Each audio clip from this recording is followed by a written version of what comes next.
بنا به خبرها روز 3 مارت در نویه شهر توز ولایت ختلون جسد بدار اوویخته باز یک کارمند دولتی را پیدا کردند.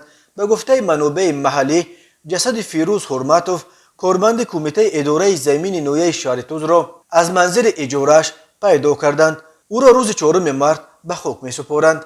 خبرگزاری آزیا پلیوس از قول منبعش در شهر توز خبر داد که فیروز حرمتوف در کمیته اداره زمین این نویه باعث متخصص کار میکرد.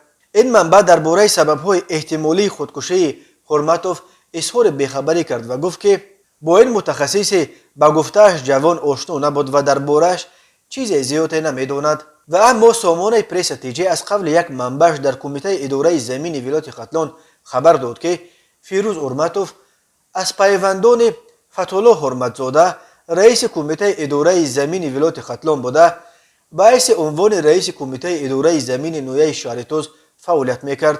فیروز حرمتوف عائله‌دار و صاحب 4 فرزند بوده است. منبع پرس گفته است سبب خودکشی حرمتوف هنوز معلوم نیست، ولی مرحوم مشکلات عائلوی نداشت.